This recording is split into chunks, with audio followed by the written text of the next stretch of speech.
نہ کوئی غم کرو نہ خوف، خوشیاں مناؤ جنت کی جس کا تم سے وعدہ کیا گیا تھا۔ اللہ کی ربوبیت پر اطمینان جب انسان کو ہو جاتا، میرا رب اللہ ہے، ربی اللہ، انسان کے لیے نہ کوئی کھٹکا، نہ کوئی خطرہ، نہ کوئی خوف، نہ کوئی حزن۔ جو کچھ ہو رہا ہے کس کے اذن سے ہو رہا ہے؟ اللہ کے اذن سے۔ اللہ کے اذن کے بغیر پتہ تک نہیں ہلتا۔ یہ کوئی اندھا بہرا مادہ نہیں ہے جس سے مجھے کوئی خوف ہو۔ اندھا بھینسا چلا رہا ہو اس سے تو ڈرنے کا ہر انسان کو ڈرنا چاہیے، نہ معلوم کس کو ٹکر مار دے، لیکن نہیں، اس کائنات کو چلانے والا ایک سمیع و بصیر خدا ہے۔ وہ جو میرا دوست ہے، میرا ولی ہے، اللہ ولی الذین آمنوا یخرجہم من الظلمات الی النور، اللہ اہل ایمان کا ولی ہے، ساتھی ہے، پشت پناہ ہے، مددگار ہے، حمایتی ہے۔ بتائیے جسے یقین ہو جائے کہ اللہ میرا مددگار، اللہ میرا محافظ، اللہ میرا پشت پناہ، اللہ میرا حمایتی، اس کے لیے کوئی خوف ہوگا؟ اس سے کوئی ڈر ہوگا؟ میں مثال دیا کرتا ہوں ایک بہت سادہ، پنجاب کے دیہات کی۔ تو بڑا چودھری ہے اور کوئی غریب کسان ہے۔ اس غریب کسان کے جانوروں کو ہر وقت اندیشہ ہوگا چوری کا، کوئی میری بھینس کھول کر نہ لے جائے، کوئی میرا بیل کھول کر نہ لے جائے۔ لیکن جس کے بارے میں یہ سب کو معلوم ہو کہ وہ جو بڑا چودھری ہے وہ اس کا دوست ہے، اس کی بچیا کو کوئی خوف ہوگا؟ اس کی بھینس پر کوئی ہاتھ ڈالے گا؟ اسے کوئی اندیشہ ہوگا؟ نہیں۔ کیوں؟ کہ وہ بڑا چودھری، بڑا اس کا یہاں کا سردار، جاگیردار، سب کو معلوم ہے وہ میرا دوست ہے، کوئی میرے خلاف اقدام نہیں کر سکتا۔ اس دنیا میں یہ چھوٹی سی بات اگر آپ کے دلی اطمینان اور سکون کا باعث بن سکتی ہے تو ذرا تصور کیجئے۔ میں لفظ تصور استعمال کروں گا صرف اس لیے کہ اس کا ہم جس کو کہتے ہیں ادراک اور شعور کر نہیں سکتے، اگر کے ساتھ کر سکتے۔ اگر یقین ہو کہ اللہ میرا مددگار اور یقین ہو کہ اللہ ہر آن میرے ساتھ ہے، پھر کوئی خوف؟ کس کا خوف؟ کوئی شے اللہ سے بالا تر ہے؟ کوئی قوت اس سے زیادہ طاقتور ہے؟ کوئی اس کے ارادے کو بدلنے والا ہے؟ کوئی اس کی مشیت کے آڑے آنے والا ہے؟ یہی بات ہے جو حضور نے فرمائی، یہ ایمان کا حاصل ہے لب لباب، کہ دیکھو اچھی طرح اس بات کو ذہن نشین کر لو، اگر تمام انسان مل کر تمہیں کوئی نقصان پہنچانا چاہے نہیں پہنچا سکتے، مگر جو کچھ اللہ نے لکھ دیا ہو، اور تمام انسان مل کر تمہیں کوئی نفع پہنچانا چاہے نہیں پہنچا سکتے، مگر وہ شے جو اللہ نے طے کر دی۔ آپ پھر میں کہوں گا ذرا طاری کیجئے، اسے فرض کیجئے، اسے سوچئے، اگر اس حدیث پر ہمارا دل ٹھکا ہوا ہو تو کسی سے ڈر ہوگا؟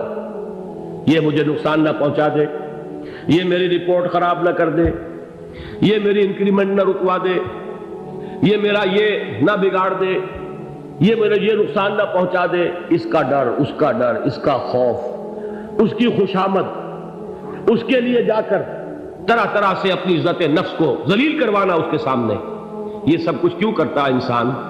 جب سمجھتا ہے کہ اس کے ہاتھ میں میرا کوئی نفع ہے، اس کے ہاتھ میں میرے لیے کوئی ضرر ہے، یہ مجھے کوئی غضب پہنچا سکتا ہے، یہ مجھے کوئی نقصان پہنچا سکتا ہے، یہ میرا کوئی کام بنا سکتا ہے، یہ میری کوئی ضرورت پوری کر سکتا ہے، اسی کا نام شرک ہے۔ جہاں آپ نے یہ سمجھا کہ غیر اللہ کے اندر کوئی طاقت موجود ہے، وہی شرک ہے۔ بتوں سے تجھ کو امیدیں، خدا سے نو امیدی، مجھے بتا تو صحیح اور کافری کیا ہے؟ شرک تو یہ ہے۔ جس پر بھی تمہیں یہ خیال ہے، کلمہ ہے یہ کلمہ سوم، لا حول ولا قوت الا باللہ، ذرا اس پر دل کو کبھی اگر آپ تصور کریں، پھر فرض کریں، دل ٹھک جائے اس پر، کوئی طاقت نہیں۔ یہی بات تھی جو شیخ عبد القادر جیلانی رحمۃ اللہ علیہ نے اپنی وصیت میں اپنے بچے سے کہی۔ 11ویں دینے والے ہیں، لیکن حضرت شیخ عبد القادر جیلانی کی وصیت اور تعلیمات کو کتنے لوگ ہیں تم جانتے ہو؟ یہ جن مقامات تک پہنچے ہیں وہ کس چیز کی بدولت پہنچے؟ انہوں نے جو پیغام دیا وہ کیا تھا؟ اے میرے بچے، جس طریقے سے قرآن مجید میں حضرت لقمان کی نصیحتیں جو ہے نقل کر دی گئی ہیں، میں یہ عرض کروں گا بالفرض اگر قرآن حضرت عبد القادر جیلانی کے بعد نازل ہوا ہوتا تو شیخ عبد القادر کی یہ نصیحتیں بھی قرآن میں درج ہوتی۔ اتنی اونچی نصیحتیں ہیں۔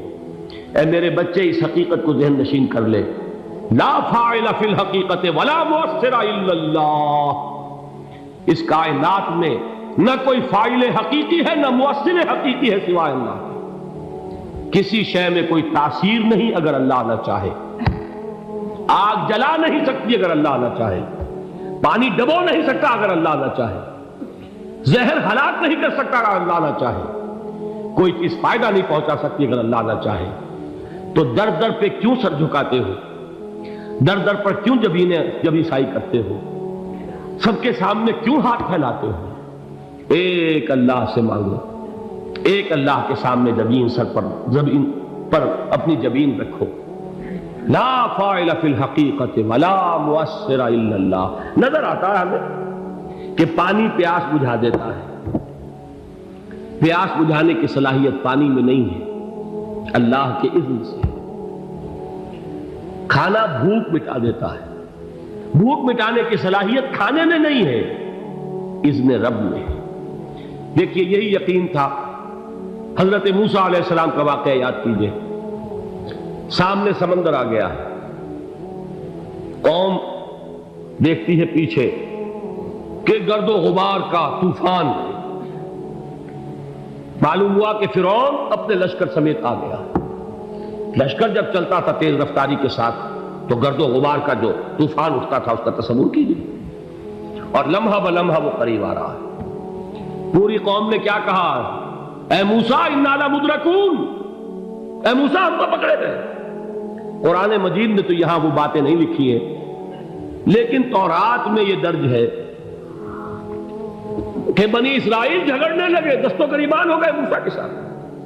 موسیٰ نے یہاں مروایا لا کر، اس سے تو ہم ہی بہتر تھے، وہاں کھانے کو ملتا تھا، زندگی تو تھی، بیگار ہم کر رہے تھے، موت تو نہیں تھی۔ اب جو کچھ ہوگا اس کا تصور کرو، جس طریقے سے ہمارے ٹکڑے اڑائے جائیں گے۔ تو لڑ رہے ہیں حضرت موسیٰ علیہ السلام سے۔ یہ تورات کی تفصیل ہے، قرآن میں صرف اتنا آیا ہے، پریشان ہو کر انہوں نے کہا انا لمدرکون، موسیٰ ہم کو پکڑے گئے۔ اس وقت موسیٰ کا جواب کیا ہے؟ کلا ان معی ربی سیہدین، نہیں، میرے ساتھ میرا رب ہے، وہ راستہ دے گا۔ بتائیے کہاں راستہ نظر آ رہا ہے؟ یہ ہے ایمان بالغیب۔ راستہ نظر نہ آئے تب اللہ پر یقین ایمان ہے۔ جیب میں پیسے ہوں اور تب دل کو اطمینان ہے تو ایمان کس پر ہوا؟ پیسے پر، اللہ پر نہیں۔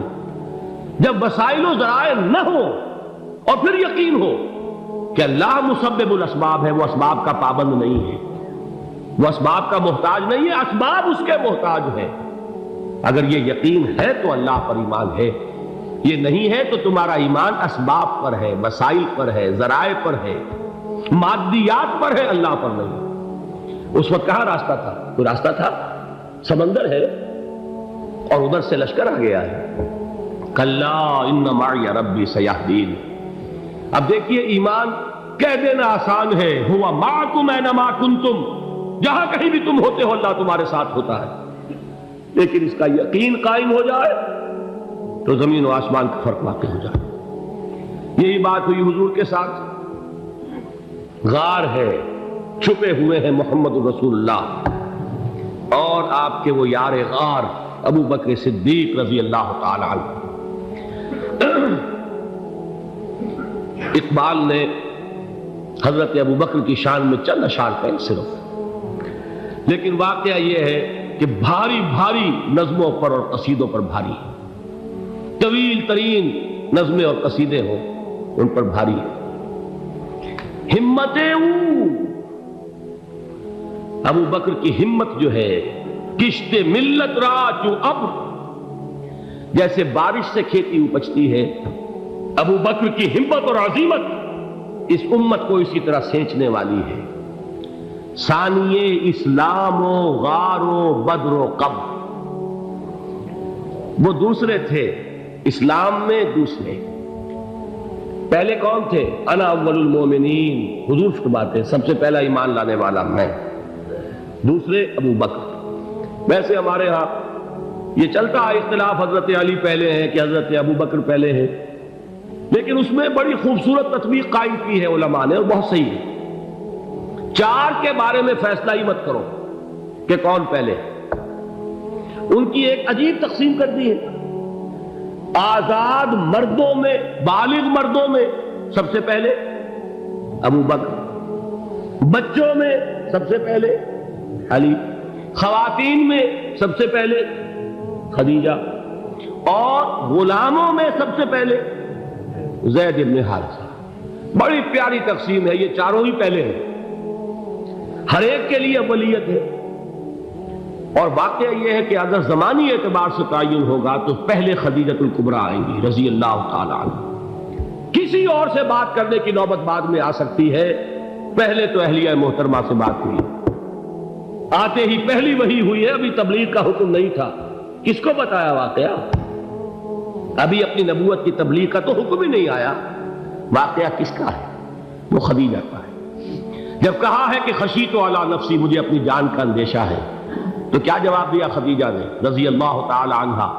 وہ صدیقۃ الکبریٰ ہے، صدیقات جو ہے خواتین ان میں چوٹی پر خدیجۃ الکبریٰ ہے رضی اللہ تعالی عنہا، اور صدیق جو مرد ہیں ان میں صدیق اکبر ہے ابو بکر صدیق رضی اللہ تعالی عنہ، لیکن صدیقات میں چوٹی پر۔ جب حضور نے فرمایا خشیت علی نفسی، کیا فرمایا، کیا عرض کیا، کیسے تسلی دی؟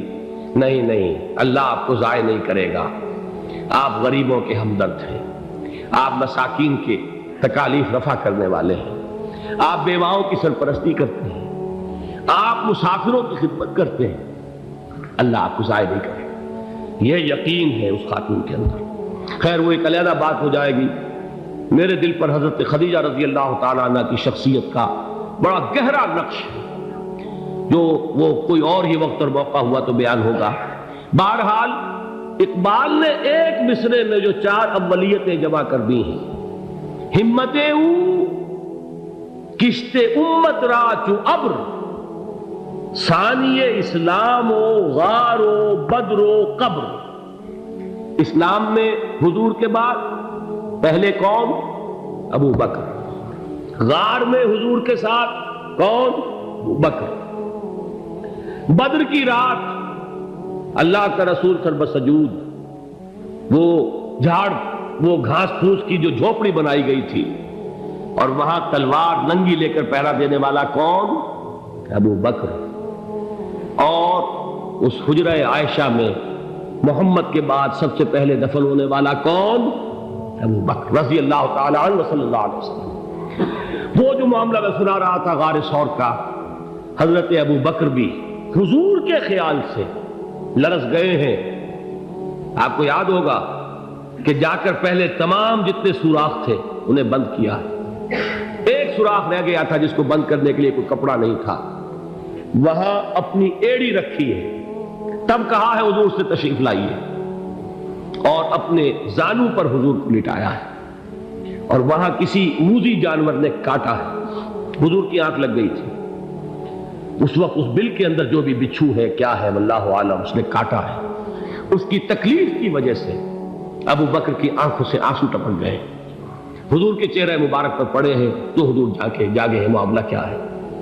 ایڑی نہیں ہٹائی وہاں سے، مبادا وہ جانور وہاں سے نکل کر محمد الرسول اللہ کو کوئی گزن پہنچا دے، ابو بکر کی ایڑی ہے، جس طرح چاہے کھا لے، ختم کر دے، جان نکل جائے تب کوئی آنچ آئے، محمد پر تو آئے، لیکن جیتے جی نہیں۔ وہ ہے ابو بکر۔ حضور کے خیال سے اس وقت حضور نے پھر اپنا لعاب دہن لگایا ہے، اور اس سے پھر آپ کی تکلیف ختم ہوئی۔ جیسے خیبر میں حضرت علی کی آنکھ دکھ رہی تھی، اس کو جو شفا حاصل ہوئی ہے وہ بھی حضور کے لعاب دہن سے ہوئی۔